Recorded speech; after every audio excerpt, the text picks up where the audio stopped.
I talk a lot about top-down references in the context of how the ribcage and pelvis influences the foot, but the visual presentation of one's foot can give a strong indication as to what's happening up the chin, why the foot looks the way it does, and what it's trying to accomplish that the pelvis or lower body cannot. So this is the tibia right here. This tibia is going to control what happens within this foot, whether it pronates, whether it supinates. Generally speaking, tibial internal rotation is associated with the pronation at the foot, and then external rotation is associated with supination at the foot. We do know that when we strike the ground with the lateral border of our heel, we need to move from a supinated state into tibial internal rotation for pronation, and then as we toe off again, we need to go into tibial external rotation, and that's going to allow for resupination of the foot as we propel onto the next side. Let's first define what good pronation is, because I think there's a lot of misconceptions with this, and people think that because the tibia internally rotates, you're just going to have the whole foot collapse inwards, and that's not necessarily the case. It's actually a relative motion. What I mean by that is the forefoot is going to do the opposite of what the rear foot is doing.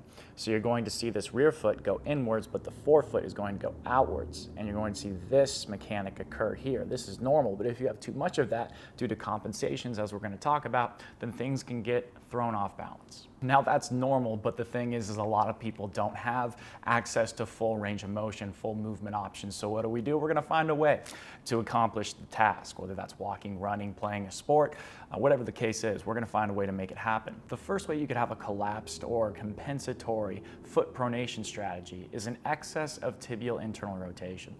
When this happens, you've got this tibia, as I touched on earlier, going in, but now it's going so far in that the foot collapses inwards, and now you've got a foot that is going to struggle to go through the whole gait cycle effectively. It's going to lack the ability to go from lateral heel to big toe. It's going to be mostly on the inside edge right here.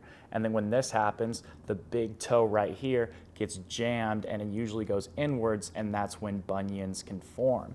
If you've got this here and then you try and toe off, the big toe needs some mobility, but that's not really happening because you're going to get jammed because everything is going in and you can't get the resupination effect. Say you've got a pelvis where everything is turned out into external rotation. Let's say you've got pelvis looks like this, these are all turned out like so, and so everything is facing out for the most part. That's going to feed down into the lower limb, and that's also going to result in a bias of external rotation at the tibia. This should be occurring if everything's going out. But then how are we going to pronate our foot? Let's say we're an athlete or we're someone who needs to find pronation like most humans do.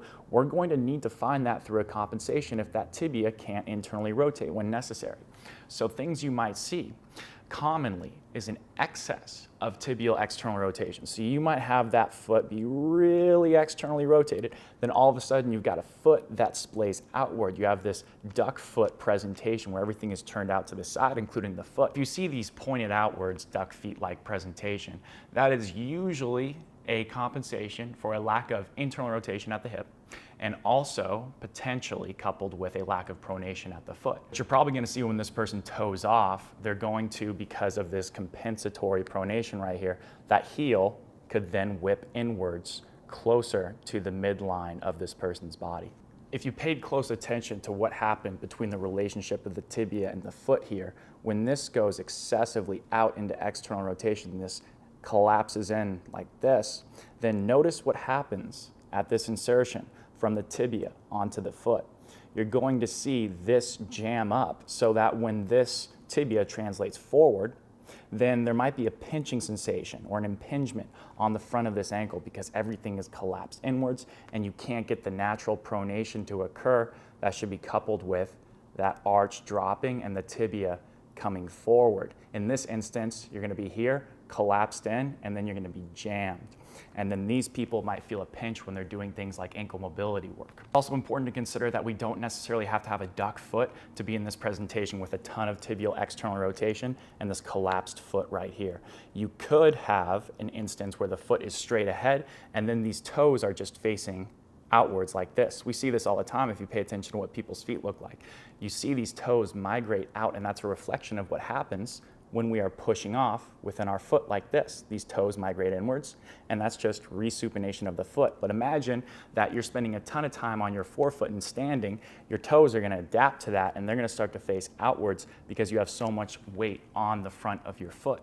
So you can have both ways, a duck foot and not a duck foot, but still tons of ER. But what you are going to see in many cases, regardless of whether that foot is turned out, are the toes are going to be turned out. Earlier phases in gait or when we're running are going to be more associated with the hamstring working with that lateral heel contact or more lateral forefoot contact if we're talking about running, which is going to allow us to then pull our body weight over that side and load properly onto that foot to allow for the pronation to occur and for this translation of weight inwards on the foot. So the first thing I'm going to do with this person is make sure that they can find their heel, make sure that they can find the ability to use the hamstring with the heel. And this would just be a basic exercise I talk about all the time. Either a hook line bridge or a 90-90 hip lift variant can be very effective here. The second thing we want to do is get rid of this jamming sensation in here.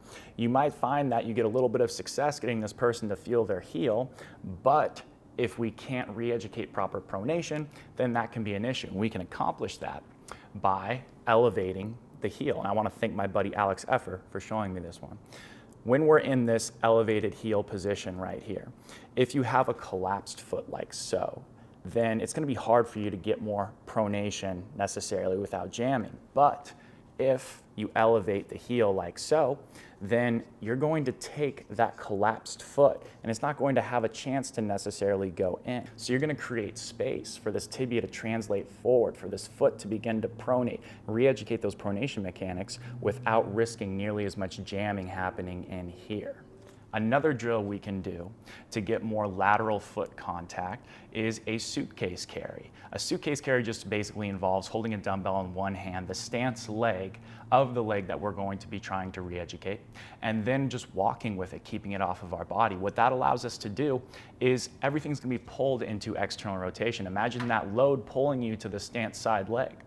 Then what's going to happen is all this is going to be in ER, but that's going to be good because that's not going to allow you to collapse inward nearly as easily or over collapse like this.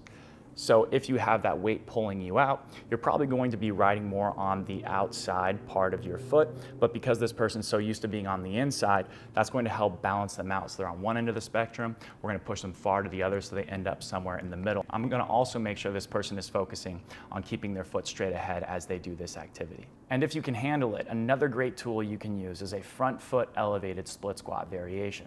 What this is going to do is very similar to the heel elevation. It's going to elevate the entire foot so that this foot starts with less weight on it, more weight on the heel, so that when this person goes forward, they're not going to be able to go so far forward because their foot's elevated. They're not going to impinge right here, and they're going to be spending a lot of time on the lateral part of that heel and this rear foot more so to re-educate loading through this foot going into the early and mid stances without risking so much weight going forward that they just collapse inwards. Regardless of where this person's coming from or where they're trying to go, it's also important to cinch things up at the end with re-educating a little bit more of proper pronation. This is also applicable for people who just have very high arches.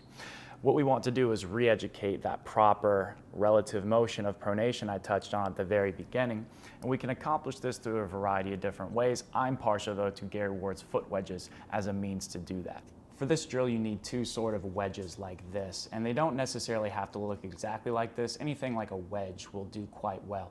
These are Gary Ward's, I got them from his store, or you can use a sock rolled up like so. But this is not going to be ideal. It will get the job done though.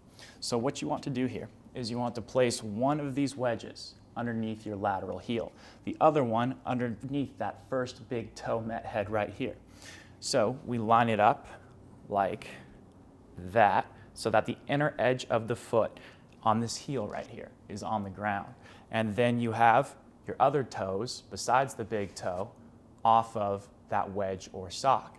And then stagger your stance and go forward and then come back. Go forward and then come back. If you want to incorporate the pelvic movement with this, it's a mere gait. What I like to do is open up as I come back, close my hips as I go forward. Open up as I come back, close my hips as I go forward. That's going to be internal rotation right here down the chain. This is external rotation, training the transition from external to internal rotation.